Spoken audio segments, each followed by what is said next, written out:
सुप्रभात बच्चों। कक्षा में आप सभी का स्वागत है। आइए सर्वप्रथम देखते हैं आज का सुविचार। खुद को माचिस की तीली की तरह मत बनाओ जो थोड़े से घर्षण से सुलग जाती है। बनना है तो खुद को शांत सरोवर की तरह बनाओ जिसमें अगर कोई अंगारा भी फेंके तो वो भी बुझ जाए। बच्चों, आज की जो जनरेशन है उनका स्वभाव सही में कुछ इस तरह बनता जा रहा है कि बहुत से बच्चे हम कक्षा में ऐसे देखते हैं कि जिन्हें तुरंत गुस्सा आता है, छोटी छोटी बातों पर गुस्सा आता है। लेकिन ऐसा गुस्सा करना न कि दूसरों के लिए लेकिन हमारे खुद के लिए, हमारे सेहत के लिए भी बहुत खराब होता है। इसीलिए बच्चों, हमेशा खुद को शांत रखने की कोशिश करो, खुद पर काबू पाने की कोशिश करो, खुद पर संयम रखो और हमेशा अपने निर्णय जो है वो शांति से लो। जो इस तरह रहते हैं उनकी जिंदगी हमेशा संवरती है। तो बच्चों, आज का जो हमारा टॉपिक है वो है वाक्य। व्याकरण में जो वाक्य है वो आज हम सीखने वाले हैं। बच्चों, अगर आप लोगों को याद होगा तो इसके पहले भी एक बार हमने वाक्य के बारे में वीडियो मैंने आपको भेजा है, लेकिन उसे बहुत दिन हो गए, इसीलिए मैंने आपके लिए ये नया वीडियो बनाया है। तो वाक्य के प्रकार, वाक्य दो आधारों पर विभाजित होते हैं।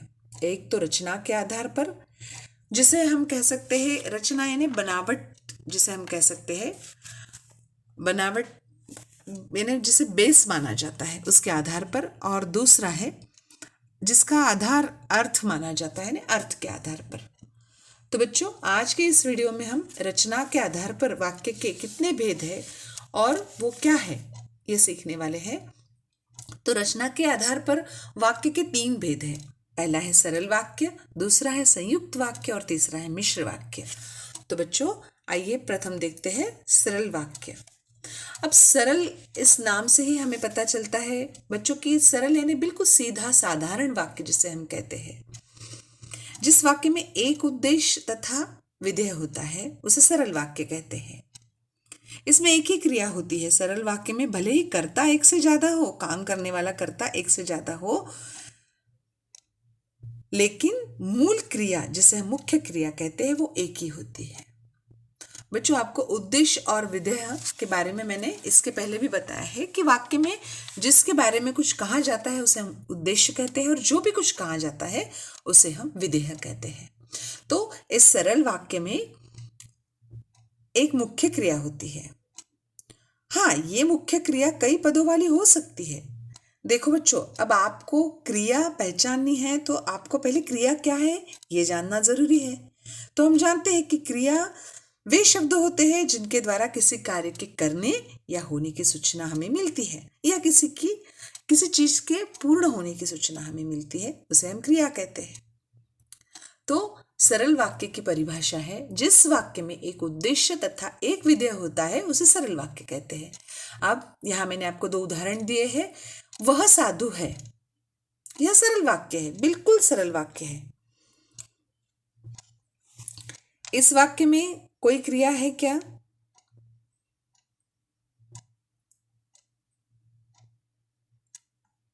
अब इस वाक्य में जो है उससे पता चलता है कि वह साधु है, तो है को ही हम मुख्य क्रिया मानते हैं। दूसरा हमारा वाक्य है वह फुटबॉल खेला। अब इसमें खेला जो है वो मुख्य क्रिया है। इतना सिंपल सा सरल वाक्य है। अब उसके बाद हम देखते हैं संयुक्त वाक्य। अब संयुक्त वाक्य की परिभाषा है कि जिस वाक्य में 2 या अधिक स्वतंत्र वाक्य किसी योजक की सहायता से जुड़े होते हैं,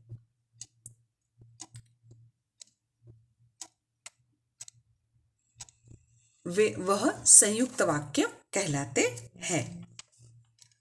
संयुक्त वाक्य वह वाक्य होता है जो एक से ज्यादा सरल वाक्यों को मिलाकर के बनाया जाता है।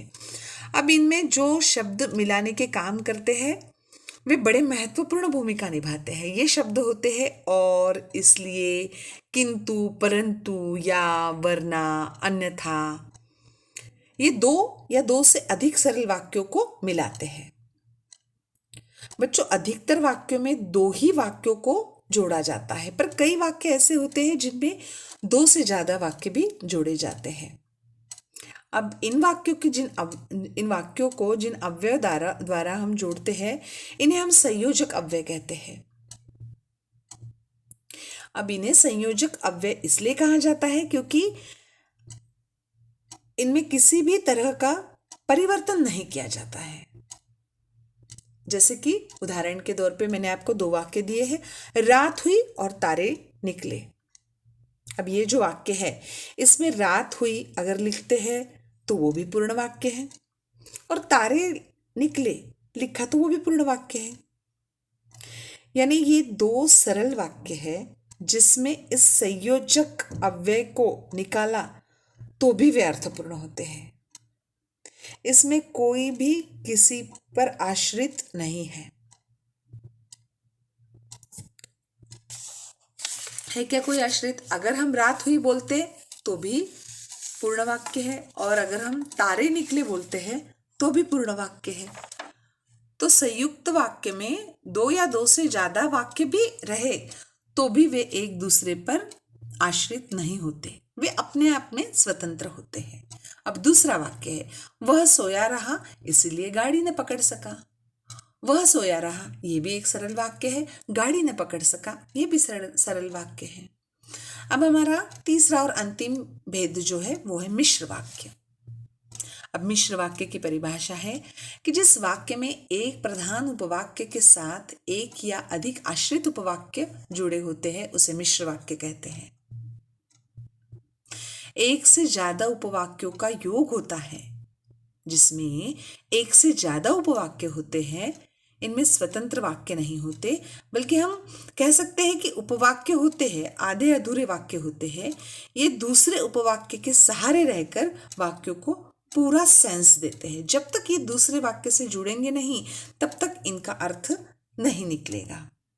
अब ये वाक्य मिलाने के लिए किन शब्दों का प्रयोग किया जाता है कि, जो, वह, जिसे, उसे, ऐसा, जो, वही, जिसे, यदि, ये जो शब्द है इनका प्रयोग किया जाता है। तो ये जो सारे शब्द हैं, इस शब्दों के संयोग से वाक्य लिखे जाते हैं। जैसे कि मैंने उदाहरण के तौर पे आपको दिया है कि मालिक ने कहा कि कल की छुट्टी रहेगी। वाक्य क्या है? मालिक ने कहा कि कल की छुट्टी रहेगी। अब यह एक वाक्य है जिसमें कई उपवाक्य आए हैं, यानी दो। मालिक ने कहा कल की छुट्टी रहेगी। अब मालिक ने कहा, क्या कहा हमें पता नहीं। छुट्टी रहेगी, क्यों रहेगी ये भी पता नहीं। तो दोनों वाक्य अधूरे हैं और उसे की से जोड़ा गया है। उसी तरह दूसरा वाक्य भी है, जो गली में रहता है वह मेरा मित्र है। अब गली में कौन रहता है ये हमें पता नहीं, वह मेरा मित्र है। पर अगर गली में कौन रहता है यही हमें पता नहीं, तो वह मित्र है ये भी कैसे पता चलेगा? तो यहाँ भी बिल्कुल वैसे ही हुआ है। तो बच्चों, इस तरह आज हमने रचना के आधार पर वाक्य के जो तीन भेद हैं, सरल वाक्य, संयुक्त वाक्य और मिश्र वाक्य, इन तीन वाक्यों का अभ्यास किया है। अगले कक्षा में हम अर्थ के आधार पर जो वाक्य के भेद है उनका अभ्यास करने वाले हैं। तो बच्चों, आज के लिए बस इतना ही। मिलते हैं अगली कक्षा में, तब तक के लिए धन्यवाद।